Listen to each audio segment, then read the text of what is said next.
अस्सलाम वालेकुम स्टूडेंट्स। आज न्यूक्लियस की हम नेक्स्ट प्रॉपर्टी जो है वो डिस्कस करेंगे। इससे पहले हमने डिस्कस किया था डायपोल मोमेंट का। ठीक है, तो आज हम करेंगे इलेक्ट्रिक क्वाड्रपोल मोमेंट। और ये प्रॉपर्टी जो है ये इसलिए इम्पोर्टेंट है कि ये हमें शेप ऑफ द न्यूक्लियस के बारे में बताती है। ठीक है, ये हम ये कह सकते हैं कि इधर आपका जो न्यूक्लियस है वो स्फेरिकल शेप में है या नॉन स्फेरिकल शेप में है। तो अगर हम इसको डिफाइन करें तो हम ये कहते हैं कि जो आपकी इलेक्ट्रिकल क्वाड्रपोल मोमेंट है मेजर्स द नॉन सिमेट्री। ठीक है, कि अगर वो उसकी जो नॉन स्फेरिकल शेप है या स्फेरिकल शेप से आप ये कह सकते हैं कि जो स्फेरिकल शेप से जो डेविएशन है उसको मेजर करती है। तो अगर हम एग्जैक्टली बोलना चाहें तो electrical quadrupole moment is the property of the nucleus that measure the deviation from the spherical shape और स्फेरिकल सिमेट्री। ठीक है, तो यानी कि अगर हम ये कहें कि अगर आपका जो न्यूक्लियस है उसकी शेप जो प्योरली स्फेरिकल शेप है तो इस क्वांटिटी की वैल्यू जो है वो उसके लिए जीरो होगी। और अगर उसकी शेप जो है वो स्फेयर से हट के कोई शेप है यानी कि वो नॉन सिमेट्रिक है और वो नॉन स्फेरिकल है तो फिर इसकी कोई ना कोई वैल्यू जो है वो एग्जिस्ट कर रही होगी। जब हम कहते हैं कि न्यूक्लियस की शेप जो होती है वो स्फेरिकल शेप होती है तो ना उसके लिए डायपोल मोमेंट एग्जिस्ट कर रही होती है और ना ही उसके लिए क्वाड्रपोल मोमेंट, यानी कि इन दोनों क्वांटिटीज की वैल्यू उनके लिए जीरो होती है। ठीक है, तो अब हम कंसिडर करते हैं कि अगर ये कोई नॉन स्फेरिकल के लिए एग्जिस्ट करती है तो हम इसकी वैल्यू जो है वो किसी नॉन स्फेरिकल के लिए कैलकुलेट करते हैं। ठीक है, हम कंसिडर कर लेते हैं कि हमारे पास कोई नॉन स्फेरिकल न्यूक्लियाई है। ठीक है, और हम ये कंसिडर करते हैं कि जो उसका मैस है, जो उसका सेंटर ऑफ मैस है वो ऑरिजिन है न्यूक्लियस का, यानी कि जो आप न्यूक्लियस का ऑरिजिन ले रहे हैं वही उसका सेंटर ऑफ मैस है। और जो आपका जो सेंटर ऑफ चार्ज है वो ऑरिजिन नहीं है। अब ये बात कहने का मकसद क्या है? जब हम ये कहते हैं कि शेप स्फेरिकल है तो न्यूक्लियस का जो ओरिजिन होता है वही चार्ज का ओरिजिन होता है। ठीक है, और वहीं पे जो न्यूक्लियस का वही न्यूक्लियस का सेंटर ऑफ मैस होता है। तो जब हम ये कंसिडर करते हैं कि नॉन स्फेरिकल न्यूक्लियाई है तो जो न्यूक्लियस का सेंटर ऑफ मैस है वो तो ओरिजिन होता ही है, बट जो चार्ज होता है उसका सेंटर जो है वो ओरिजिन नहीं होता। ठीक है, तो हम कंसिडर कर लेते हैं कि उस न्यूक्लियस के बाहर, जैसे यहाँ पे हम देख लेते हैं कि ये हम प्योरली स्फेरिकल नहीं ले रहे, थोड़ा एलिप्टिकल टाइप शेप ले रहे हैं। यहाँ पे हम एक पॉइंट पी जो है वो कंसिडर कर रहे हैं। ये पॉइंट पी जो है वो यहाँ से इस न्यूक्लियस से बाहर हम कंसिडर कर रहे हैं और ये हम ले रहे हैं न्यूक्लियस का ओरिजिन। ठीक है, और ये 3 डायमेंशन इसको स्फीयर को रिप्रेजेंट कर रहा है। इसी न्यूक्लियस के अंदर हम कोई चार्ज जो रिप्रेजेंट कर रहे हैं वो ई है। ठीक है, तो हम ये कह रहे हैं कि ये जो चार्ज जो है वो ओरिजिन से जिस डिस्टेंस पे है that is represented by R prime, और जो पॉइंट पी है जो सर्कल से जो आप न्यूक्लियस से बाहर कंसिडर कर रहे हैं that is at the distance of R. So जो हमारा इन दोनों का रिजल्टेंट बनता है या जो ये हमारे पास डिस्टेंस बनेगा जो इंटरनल चार्ज और आउटर पॉइंट पी के दरमियान है उसको हम रिप्रेजेंट करेंगे आर माइनस आर प्राइम। ठीक है, अगर आप इसको आर प्राइम माइनस आर लिख रहे हैं इट्स ओके क्योंकि हम इसका मैग्नीट्यूड कंसिडर कर रहे हैं।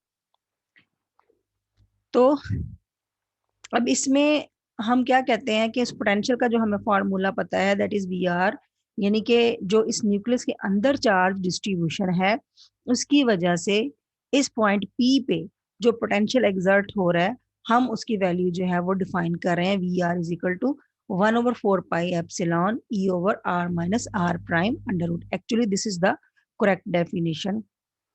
यहाँ पे आपको कहीं आर प्राइम या आर की जो है वो डिफरेंट नजर आई होगी। Basically this is R minus R prime. ठीक है, तो आर माइनस आर प्राइम की जो वैल्यू है वो हमारे पास क्या है, यहाँ पे प्राइम मिसिंग है। R minus R prime will be equal to R square plus R prime square minus 2 R prime cos Q 1/2। Book में यहाँ पे प्राइम का जो है वो मिसिंग है। ठीक है, वेयर क्यू जो है यहाँ पे क्यू नहीं बल्कि थीटा होगा, क्योंकि हम यहाँ पे आप देख रहे हैं, यहाँ पे क्यू से भी रिप्रेजेंट कर सकते हैं, इन्होंने सिंबल चेंज किया है, हम इसको थीटा भी बोल सकते हैं। तो यहाँ पे जो हम अभी सफेयर कंसिडर कर रहे थे, जो मैंने आपको अभी दिखाया है, यहाँ पे ये एंगल जो है वो कहीं एग्जिस्ट कर रहा होगा, जिसको आप थीटा से भी रिप्रेजेंट कर सकते हैं, जैसे यहाँ पे इन्होंने क्यू से रिप्रेजेंट किया है।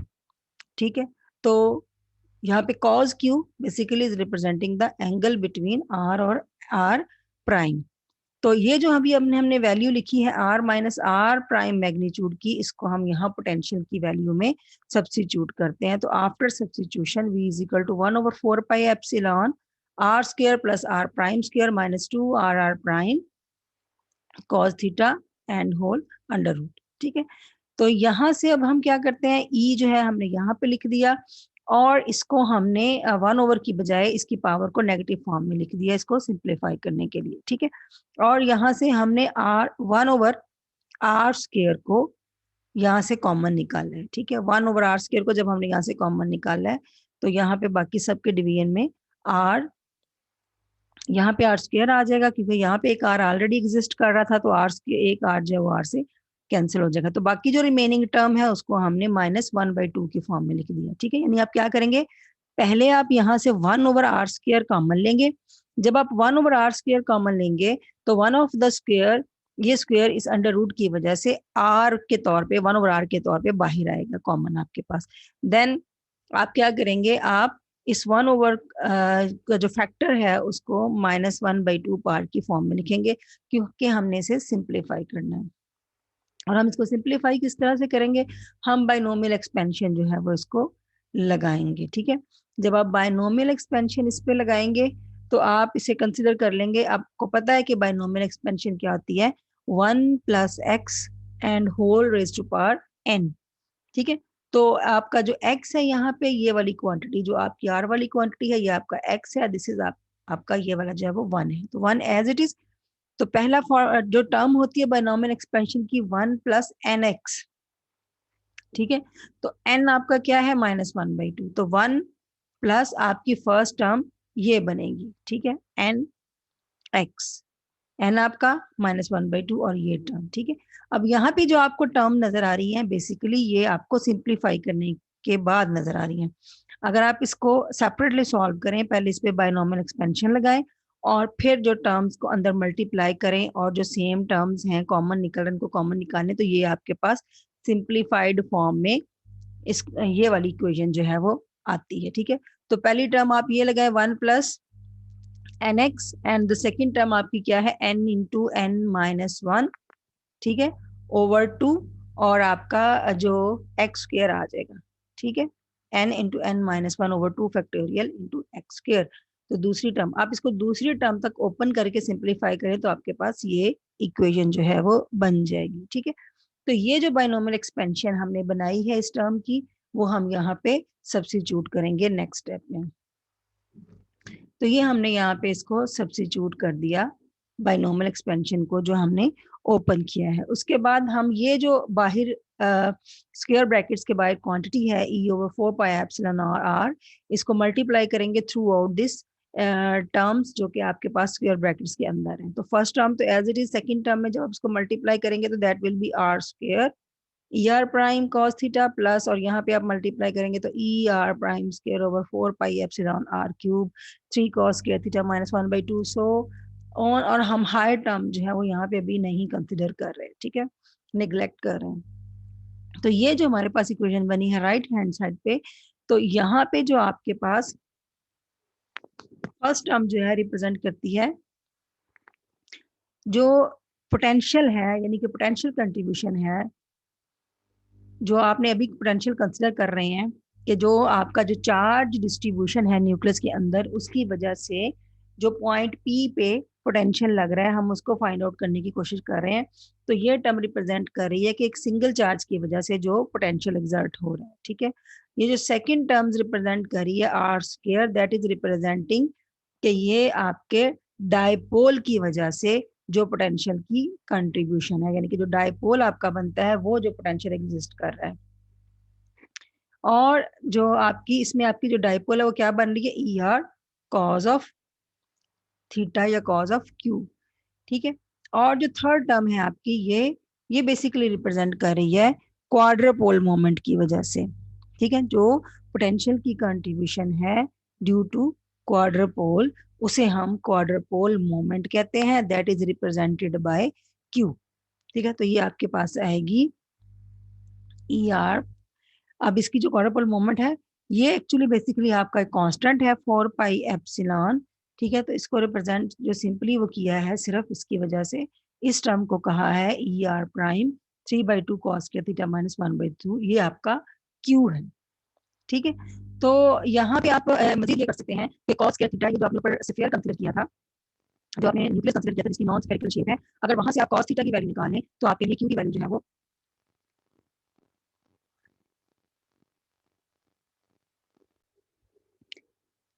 क्यू आपका जो है वो ये क्वाड्रपोल मोमेंट जो है क्यू रिप्रेजेंट कर रही है ये टर्म। तो यहाँ से आपके पास 3 ऑप्शंस होते हैं कि आपके पास क्यू की वैल्यू क्या आती है। तो क्यू की वैल्यू फाइंड आउट करने के लिए हम यहाँ पे कॉस स्क्वायर थीटा की वैल्यू जो है वो सब्स्टिट्यूट कर सकते हैं। जो आपने न्यूक्लियस कंसिडर किया है वहाँ आपके पास क्यू थीटा या क्यू के फॉर्म में वो एंगल जो है वो मौजूद है, आप उस कॉस स्क्वायर थीटा की वैल्यू फाइंड आउट करके आप क्यू का एक सिंपल रिलेशन बना सकते हैं यहाँ पे टर्म्स की फॉर्म में।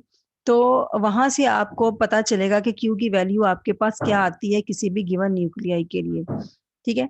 तो क्यू की वैल्यू जो है अगर ग्रेटर देन जीरो है या लेस देन जीरो है या इक्वल टू जीरो है, तो आप न्यूक्लियस की जो है शेप के बारे में बता सकते हैं। फॉर एग्जाम्पल, जो ये आपके पास फिगर है इसके लिए हम कंसिडर कर रहे हैं that Q is greater than zero.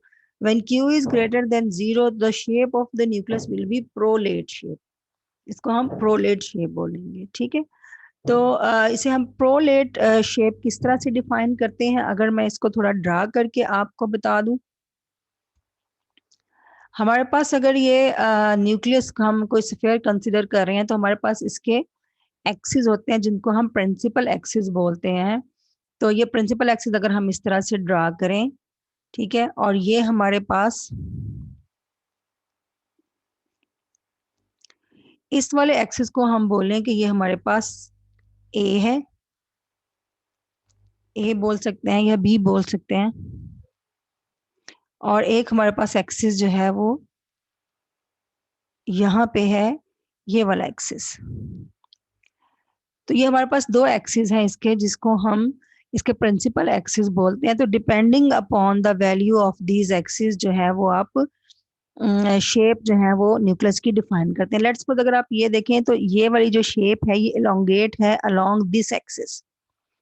तो लेट्स सपोज अगर हम इसको बी कह रहे हैं, इसको ए कहते हैं, maybe in some books this is represented by B और this is represented by A. तो अगर ये वाली शेप हमारे पास आती है that is the prolate shape, तो इस केस में आप ये कहेंगे कि B is greater than A, ठीक है। इसीलिए आपका ये वाला एक्सिस जो है वो ग्रेटर है as compare to this A. तो आपका जो शेप है न्यूक्लियस का that is elongate along the semi axis, जो आपके प्रिंसिपल एक्सिस है उसके अलोंग ये लोंगेट हुआ है। तो इस शेप को हम इसकी प्रोलेट शेप बोलते हैं, ठीक है। सेकेंड शेप कौन सी हो सकती है, the case when Q is less than zero, उस शेप को हम ओब्लेट बोलते हैं, दैट इज ऑब्लिक शेप। तो उसको हम ओब्लेट बोलते हैं। अभी मैं आपको उसको शो करवाती हूँ, that is the shape oblate, ठीक है। तो इस केस में आपका ये वाले एक्सिस जो है परपेंडिकुलर एक्सिस जो है that will be greater than these axis. तो आपका जो न्यूक्लियस का शेप होगा वो इस डायरेक्शन में आपका अलोंगेट होगा। तो दोनों केसेस में आपका जो न्यूक्लियस होगा उसकी जो शेप है वो नॉन स्फेरिकल शेप है। तो नॉन स्फेरिकल शेप हमें कहाँ से नजर आ रही है कि क्यू की कोई ना कोई वैल्यू एग्जिस्ट करी है, इधर ये पॉजिटिव वैल्यू है, इधर इसकी कोई नेगेटिव वैल्यू है, ठीक है। तो हमने क्या कहा था कि इलेक्ट्रिक क्वाड्रपोल मोमेंट जो है that measures the deviation from the spherical symmetry. तो इस केस में इन दोनों की वैल्यू एग्जिस्ट कर रही है, नॉट जीरो, या तो ग्रेटर देन जीरो है या तो लेस देन जीरो है, दोनों केसेस में क्यू की वैल्यू एग्जिस्ट कर रही है। But when we say that कि आपका जो न्यूक्लियस है दैट इज स्फेरिकल शेप, उसकी जो है वो हम कंसिडर कर रहे हैं, तो in that case the value of Q will be zero. ठीक है। For Q is equal to 0 आप डिफाइन करेंगे कि the shape is spherical. So आपके पास आप किसी और बुक में, अगर आप आर के पुरी में भी आप इसको देख सकते हैं, या आपके प्लान की बुक में इसको देख सकते हैं, तो ये फॉर्म की बजाय क्यू को दूसरी फॉर्म में भी रिप्रेजेंट किया गया है, जहाँ पे cos थीटा की वैल्यू को सब्स्टिट्यूट किया गया है। तो वो जो वैल्यू सब्स्टिट्यूट की गई है वो in the form of principal axis जो है वो सब्स्टिट्यूट की गई है ट्राइंगल को सॉल्व करके। तो वहां से क्यू की वैल्यूज को निकालना जो है वो क्यू की वैल्यू को निकालना आसान है। यहाँ पे हम जस्ट उसकी जनरल डेफिनेशन बता रहे हैं कि इधर क्यू इज ग्रेटर देन 0 और लेस देन 0। बट अगर आप ये प्रॉपर डेरिवेशन जो है वो इसकी देखेंगे, जो कि मैं आपको शेयर भी करूंगी, तो उसके प्रॉपर डेरिवेशन से आपको पता चल जाएगा कि आप किस तरह से कह रहे हैं कि Q is greater then 0 and Q is less than 0 और व्हेन क्यू विल बी 0। और उस बेस पे आप डिफाइन करेंगे कि जो आप न्यूक्लियर कंसिडर कर रहे हैं, बेसिकली जो इलेक्ट्रिक क्वार्टर पोल मोमेंट है वो डिपेंड करेगी चार्ज नंबर पे, न्यूक्लियस के चार्ज नंबर पे। उसके हिसाब से आप उसकी जो शेप है उसको इधर स्फेरिकल और नॉन स्फेरिकल जो है वो डिफाइन करेंगे। ठीक है। अभी तक हमने जो न्यूक्लियस की कुछ प्रॉपर्टीज डिस्कस की हैं, फंडामेंटल हमने डिस्कस किए हैं, जो कि हमने उसके न्यूमेरिकल फॉर्म में डिफाइन की है, यानी कि जो उसके न्यूमेरिकल वैल्यूज को बताती हैं, और कुछ जो है वो हमने उसके जनरल जो बिहेवियर है उसके हिसाब से कुछ प्रॉपर्टीज जो है वो डिस्कस की हैं। और अब हम कुछ इसकी नेक्स्ट जो प्रॉपर्टीज एक दो डिस्कस करेंगे, that will B quantum behaviour, या फिर उसको हम डिस्कस करेंगे wave mechanical behaviour of the nucleus, यानी कि क्वांटम मैकेनिकली कुछ प्रॉपर्टीज जो है वो हम न्यूक्लियस की नेक्स्ट लेक्चर में डिस्कस करेंगे।